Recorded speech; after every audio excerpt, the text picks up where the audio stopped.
नमस्कार विद्यार्थी मित्रांनो, डबल ओ अकॅडमीच्या ऑनलाईन प्लॅटफॉर्मवरती म्हणजे एमपीएससी प्रिपरेशन चॅनलवरती तुम्हा सर्वांचं मी कविता मनापासून स्वागत करते. विद्यार्थी मित्रांनो, आज आपण महाराष्ट्र गट क संयुक्त पूर्व परीक्षा 2019 तर 2019चा जो संयुक्त पूर्व परीक्षेचा पेपर होता तर तो आपण आज बघणार आहोत आणि यातील जे सामान्य विज्ञान विषयावरील जे प्रश्न होते त्यांचा आपण ॲनालिसिस बघणार आहोत. चला तर मग सुरुवात करूया. विद्यार्थी मित्रांनो, आपल्याकडे संच आहे ए संचाचं आपण विश्लेषण बघणार आहोत. विषय आहे आपला सामान्य विज्ञान. तर बघा, पहिल्या प्रश्नाला आपण सुरुवात करतोय. सामान्य विज्ञानावरील पहिला प्रश्न क्रमांक 71. प्रश्न आहे, कार्बन प्रतिरोधकाचे 4 रंग दिलेले आहेत. बघा, कार्बन प्रतिरोधक जो असतो याचे 4 रंग केशरी, निळा, पिवळा आणि सोनेरी असल्यास त्याचं आपल्याला मूल्य विचारलेलं आहे. बघा, प्रश्न आहे कार्बन रॉड वरती विचारलेला आहे आपल्याला.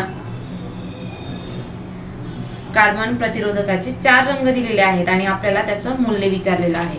तर बघा, हा प्रश्न सोडवताना आपल्याला कार्बन प्रतिरोधक जो आहे तर त्याचं मूल्य कसं आपण फाइंड आउट करू शकतो किंवा कसं सोडू शकतो. तर बघा, याच्यासाठी आपल्याला जे रंग दिलेले आहेत ते घेऊया आपण. रंग आहे केशरी, दुसरा आहे निळा, त्याच्यानंतर आहे पिवळा आणि सोनेरी. तर बघा, हे सोडवताना आपण पहिले जे 2 रंग आहेत यांची व्हॅल्यू घेत असतो, म्हणजे किंमत घेत असतो पहिल्या 2 रंगाची. तिसरा जो रंग आहे हा मल्टीप्लायर म्हणून आपण वापरत असतो. मल्टीप्लायर गुणाकाराच्या स्वरूपात मल्टीप्लायर. आणि शेवटचा जो असतो हा टॉलरन्स असतो. शेवटचा जो रंग असतो हा टॉलरन्स साठी वापरतो. तर बघा, एक तक्ता असतो आणि त्या तक्त्यावरती हे जे विद्युतरोधकाचे सगळे कलर आहेत त्यांच्या आपल्याला व्हॅल्यू दिलेल्या असतात, डिजिट, मल्टीप्लायर आणि टॉलरन्स अशा स्वरूपात.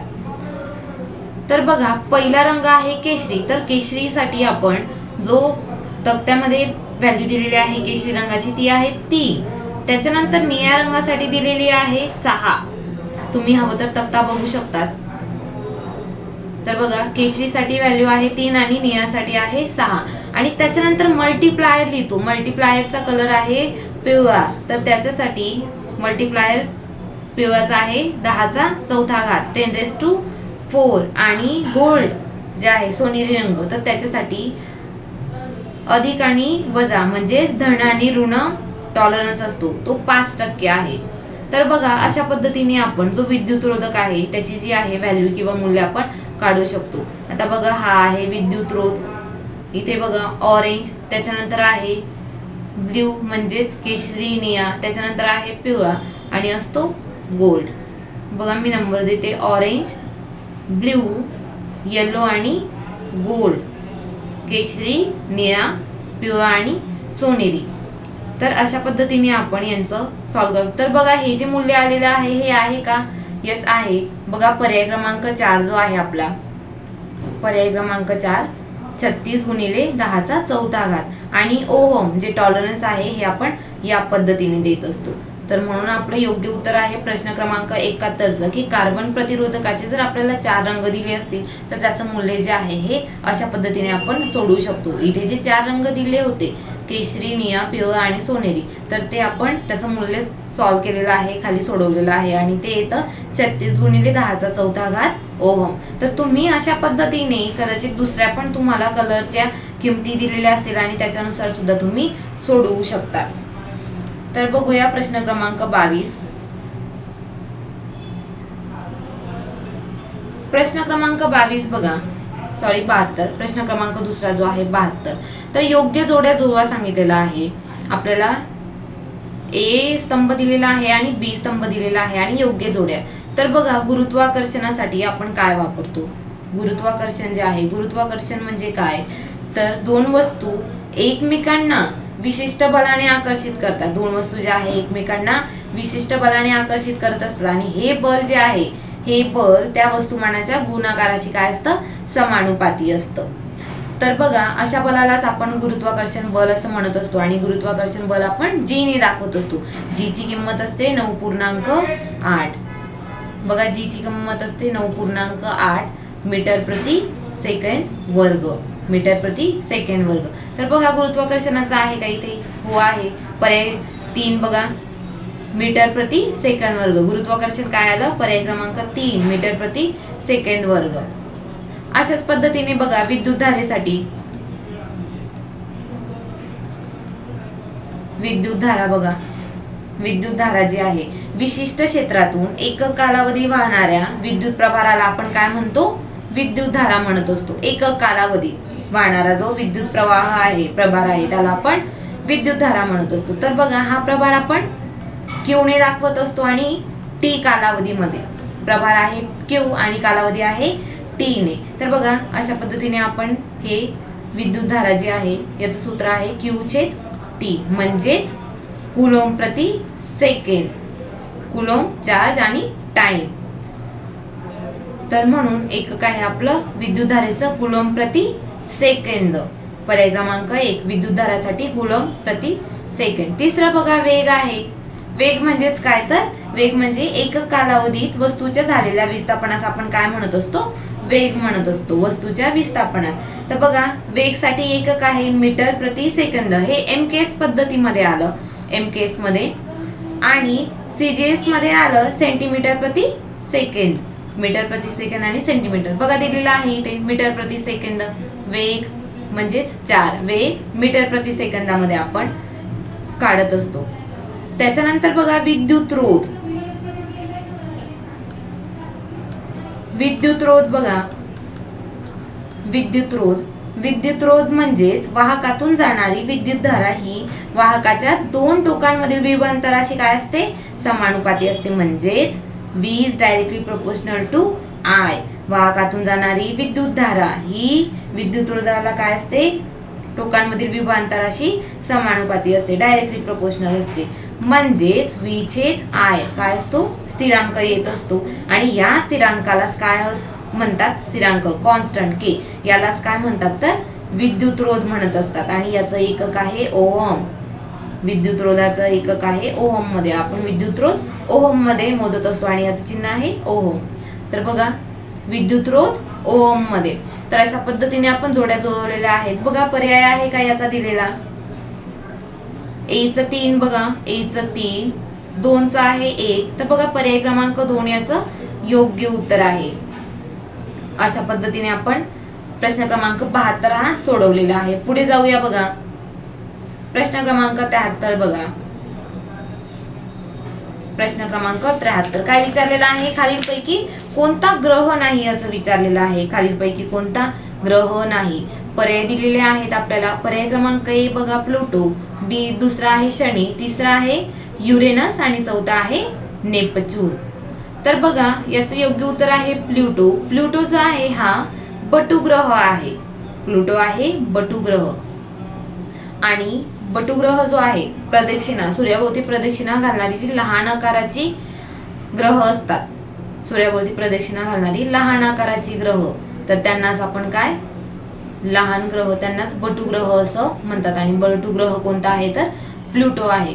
शनी बघा, शनी जो आहे हा 6वा ग्रह आहे. सूर्याभोवती प्रदक्षिणा घालणारा 6वा ग्रह आहे. आपला ग्रह मालेतील 6वा ग्रह आहे. त्याच्यानंतर युरेनस बघा, युरेनस जो आहे, युरेनस हा जो आहे हा 8वा ग्रह आहे. युरेनस ग्रह आहे 8वा, सूर्यमालेतील आपला 8वा ग्रह आहे. त्याच्यानंतर नेपच्यून बघा, नेपच्यून जो आहे, सॉरी, युरेनस 7वा आहे. युरेनस हा 7वा ग्रह आहे आणि नेपच्यून आहे 8वा ग्रह. हे आपल्या सूर्यमालेतील काही ग्रह आहेत. आपल्याला सूर्यमालेतील ग्रहांविषयी माहिती असली पाहिजे. आज कदाचित 2019च्या पेपरमध्ये प्लुटो बद्दल प्रश्न विचारला गेला. आधी देखील प्लुटोवरती प्रश्न विचारला गेला होता. तसेच या इतर ग्रहांविषयी सुद्धा आपल्याला माहिती असणे आवश्यक आहे. शनी जो आहे सूर्यमालेतील 6वा ग्रह आहे आणि शनीभोवती एक कडी देखील आहे आणि तो त्याचं वजन पृथ्वीच्या म्हणजे पृथ्वीच्या पटीने जास्त आहे, पण त्याची जी घनता आहे ही खूप कमी आहे. तो त्याला जर समुद्रात टाकलं तर तो तरंगू देखील शकेल. युरेनस हा 7वा ग्रह आहे सूर्यमालेतील आणि नेपच्यून जो आहे हा 8वा ग्रह आहे. आणि आपल्याला विचारलं आहे की ग्रह नाही तर प्लुटो जो आहे हा बटू ग्रह आहे. खगोलीय वस्तू आहे ही लहान आहे सर्वात, त्याच्यामुळे योग्य पर्याय आहे आपला पर्याय क्रमांक 1 प्लुटो.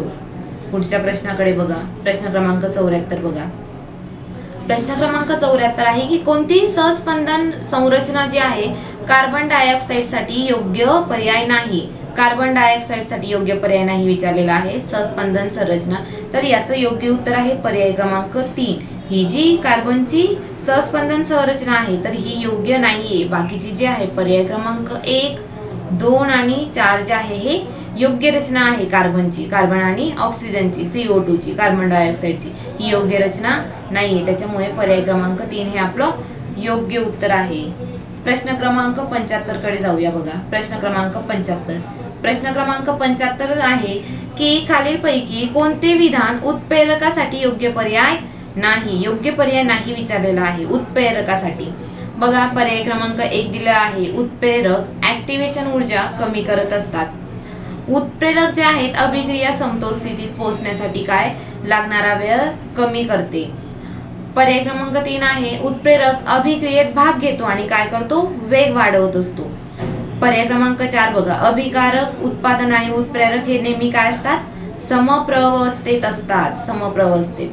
तर बघा आधी जाणून घेऊया उत्प्रेरक अभिकारक आणि उत्पादने. तर बघा उत्प्रेरक म्हणजे की असे पदार्थ स्वतः रासायनिक अभिक्रियेत भाग घेत नाही. अभिक्रियेत भाग घेत नाही. उत्प्रेरक म्हणजे अभिक्रियेत भाग घेत नाही, त्यांचा अभिक्रियेत सहभाग नसतो.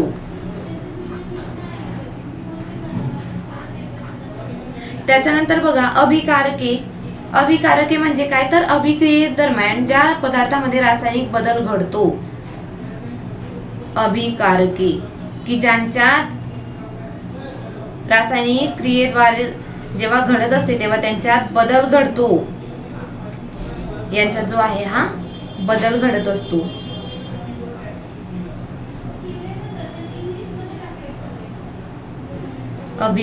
अभिकारके म्हणजे की रासायनिक अभिक्रियेदरम्यान त्यांच्यात हा बदल घडत असतो.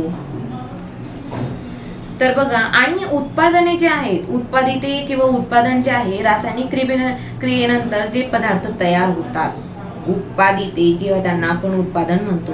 उत्पादिते ते म्हणजे की जे रासायनिक क्रियेनंतर पदार्थ तयार होतात. रासायनिक क्रियेनंतर तयार झालेल्या पदार्थांना आपण उत्पादिते असं म्हणत असतो. तर आपल्याला योग्य पर्याय नाही असं विचारलेलं आहे. तर बघा आयोगाने याच्यासाठी पर्याय क्रमांक 4 हे योग्य उत्तर दिलेलं आहे. पण बघा पर्याय क्रमांक 3 मध्ये उत्प्रेरक अभिक्रियेत भाग घेतो असं म्हटलेलं आहे.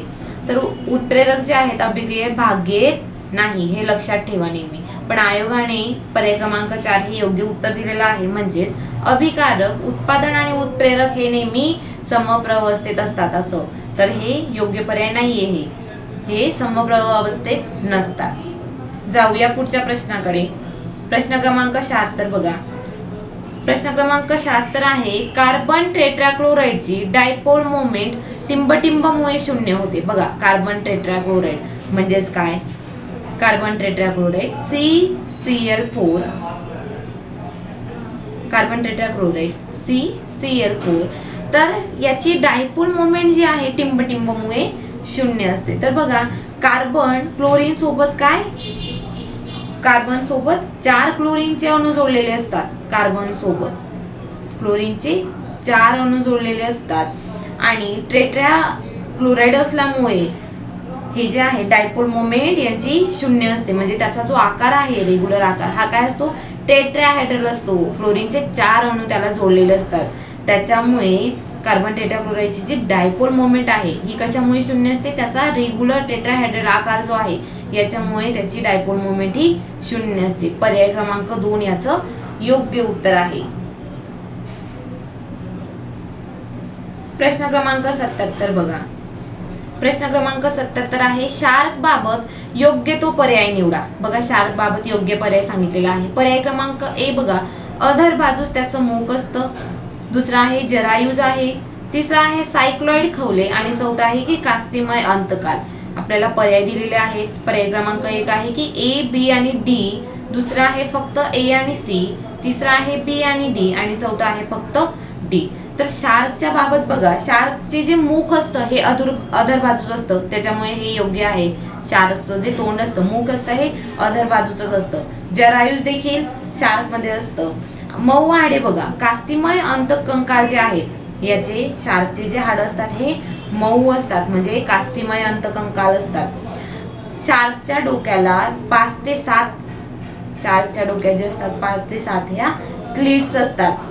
शार्कचे दात तिरकस असतात, दात जे असतात हे तिरकस असतात शार्कचे, कारण तो कठीण पदार्थ देखील खात असतो आणि त्याचे दात तिरकस असल्यामुळे ते चावायला त्याला सोयीस्कर जातं. त्याच्यानंतर हाडे जी असतात, हाडे लवचिक असतात शार्कची, हे देखील लक्षात ठेवा, हाडे लवचिक असतात शार्कची. आणि सांगाड्याचं वजन जे असतं शार्कचं हे कमी असतं, सांगाड्याचं वजन कमी असतं. तर बघा, शार्कच्या बाबतीत अधर बाजूस मुख असतं, जरायुज असतो आणि कास्तिमय अंतकंकाल म्हणजे मऊ हाडं असतात. त्याच्यामुळे बघा, पर्याय क्रमांक 1 जे आहे हे योग्य उत्तर आहे. फक्त ए, बी आणि डी सायक्लॉइड खवले नसतात शार्क मध्ये. प्रश्न क्रमांक 78 बघा,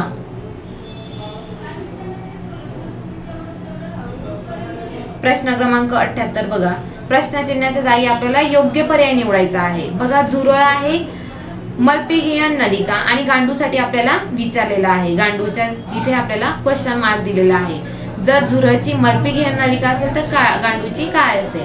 पहिला बघा, आचवलन आहे, दुसरा आहे प्रमेखला, तिसरा आहे मूत्रपिंड आणि चौथा आहे रुक्क.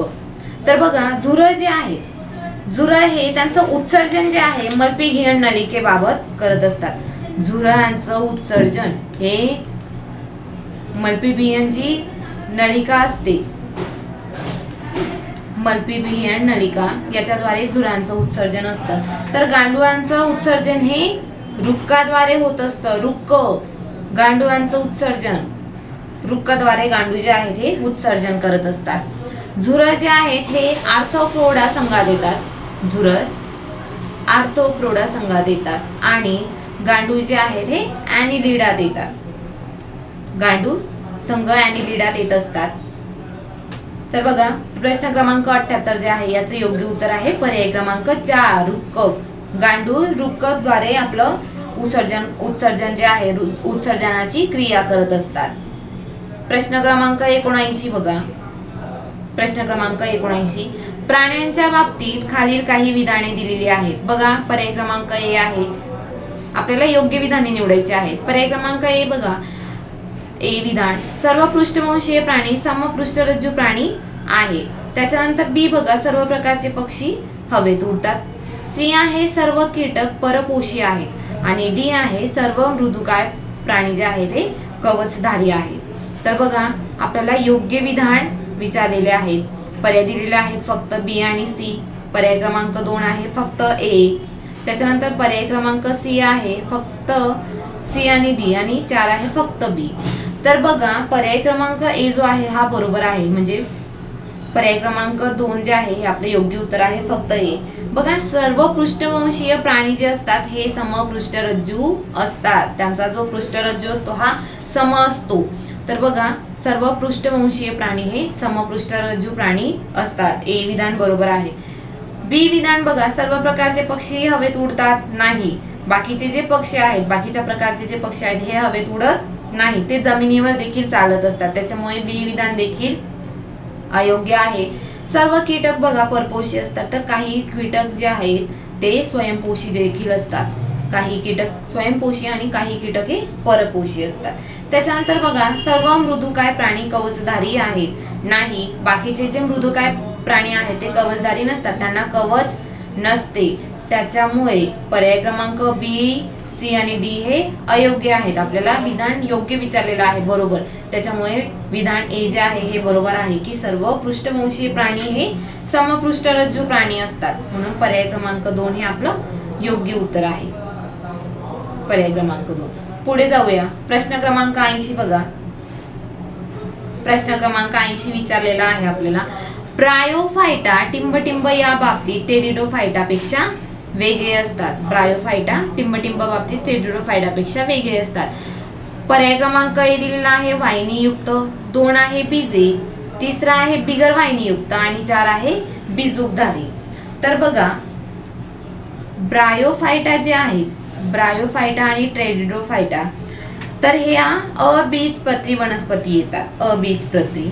तर बघा ब्रायोफायटामध्ये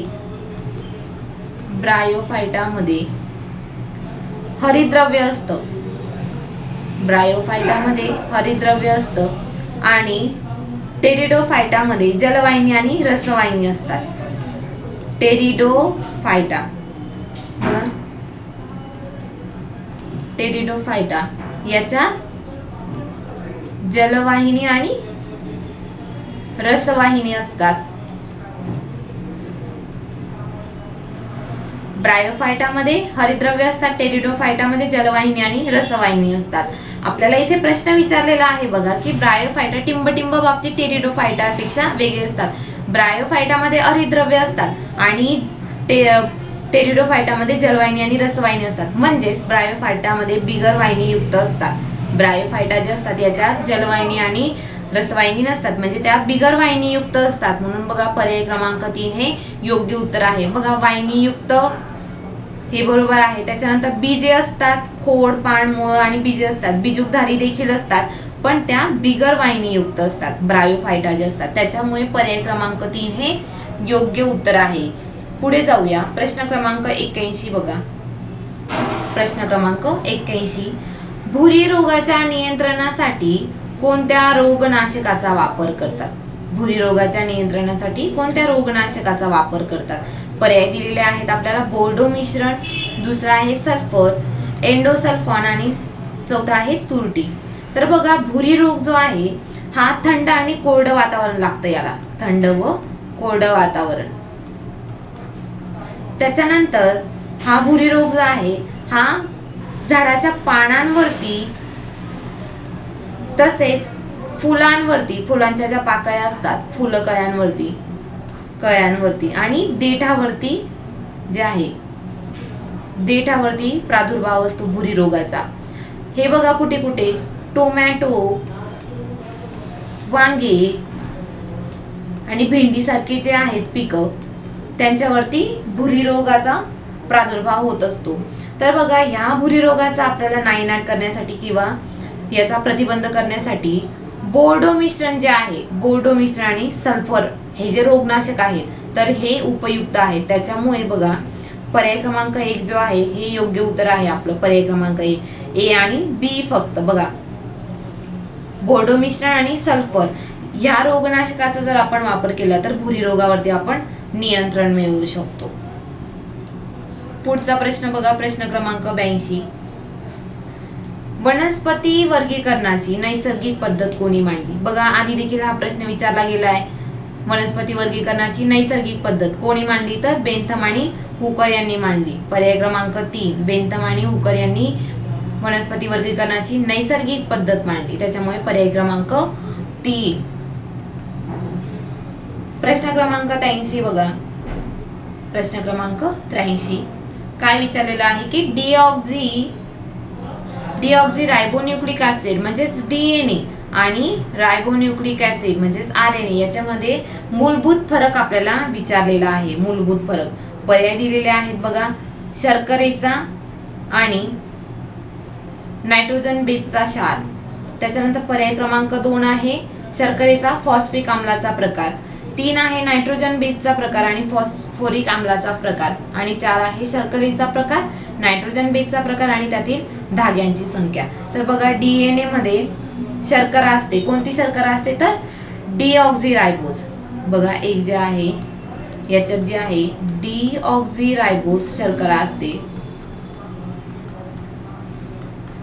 आणि आरएनए मध्ये काय असते? तर रायबोज शर्करा असते. हे लक्षात ठेवा. कदाचित उलट देखील प्रश्न विचारला जातो. रायबोज शर्करा, डीएनए मध्ये डीऑक्झीरायबोज शर्करा आणि आरएनए मध्ये रायबोज शर्करा.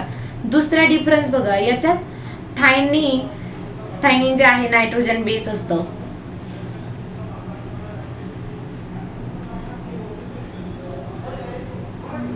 थायनिन जे आहे हे नायट्रोजन बेस असतो नायट्रोजन बेस, आणि याच्यात जे आहे हे युरेसिल असतं. RNA मध्ये युरेसिल हे देखील लक्षात ठेवा. DNA मध्ये थायमिन आणि RNA मध्ये युरेसिल. तिसरा जो डिफरन्स आहे, याच्यात जे आहे 2 धागे असतात. DNA मध्ये 2 धागे असतात आणि RNA मध्ये एकच धागा असतो. धाग्यांची संख्या किती असते? RNA मध्ये 1 आणि DNA मध्ये 2. तर बघा या तिन्ही जे डिफरन्स आहेत, फरक आहेत, तर याच्या अनुसार आपण पर्याय क्रमांक 4 जो आहे योग्य उत्तर आहे. शर्करेचा प्रकार वेगळा असतो. DNA मध्ये डीऑक्झीरायबोज असतो, RNA मध्ये रायबोज असतो. त्याच्यानंतर नायट्रोजन बेसचा प्रकार देखील वेगळा असतो, थायमिन आणि तिकडे असतो युरेसिल. आणि धाग्यांची संख्या बघा, DNA मध्ये 1 असते तर RNA मध्ये 2 असते. अशा पद्धतीने पर्याय क्रमांक 4 हे आपलं योग्य उत्तर आहे. प्रश्न क्रमांक 84 बघा. मनुष्य व प्राण्यांच्या आतड्यातील जीवजंतू जे आहे हे मैला प्रदूषणाचे द्योतक आहेत. कारण विचारलेलं आहे. पर्याय क्रमांक 1 बघा, हे जंतू रोगकारक आहेत. 2 आहे ते दुग्ध शर्करेचे विघटन करतात. 3 आहे ते मनुष्याच्या आतड्यात खूप मोठ्या संख्येने आढळून येतात. आणि 4 दिले आहे की ते 48 तासात वाढतात. बघा, मैला प्रदूषणाचे द्योतक आतड्यातील मनुष्य आणि प्राण्यांच्या आतड्यातील जे जीवजंतू आहेत तर ते मनुष्याच्या आतड्यात खूप मोठ्या संख्येने आढळतात आणि त्याच्यामुळे ते मैला प्रदूषणाचं काम करत असतात आणि द्योतक असतात. म्हणून पर्याय क्रमांक 3 याचं योग्य उत्तर आहे. प्रश्न क्रमांक पुढचा बघा. प्रश्न क्रमांक 85. 1948 साली जिया मेस मधून प्रथमच ट्रान्सपोझोन शोधून काढण्याचे श्रेय कुणाला जाते? टिम्बटिंब यांना. बघा, पर्याय क्रमांक 1 बार्बारा मॅक्लिंटॉक, दुसरा आहे केरी म्युलस, तिसरा आहे स्टॅनले कोहेन आणि चौथा आहे हर्बर्ट बॉयर. तर बघा, 1948 मध्ये अमेरिकन शास्त्रज्ञ जे होते बार्बारा मॅक्लिंटॉक, अमेरिकन शास्त्रज्ञ आहेत हे बार्बारा मॅक्लिंटॉक, यांनी जिया मेस मधून प्रथम ट्रान्सपोझोनस शोधून काढलं आणि त्यांना आरोग्यशास्त्राचं नोबेल देखील मिळालेलं आहे. हे देखील लक्षात ठेवा. आरोग्यशास्त्राचं त्यांना नोबेल पारितोषिक देखील देण्यात आलेलं आहे. 1983 मध्ये त्यांना हे नोबेल पारितोषिक देण्यात आलं. त्यांनी 1948 मध्ये जिया मेस मधून ट्रान्सपोझोनस शोधून काढले.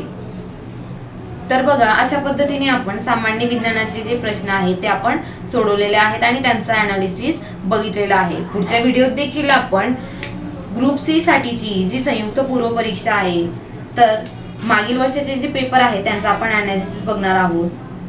तर व्हिडिओला लाईक करा आणि चॅनलला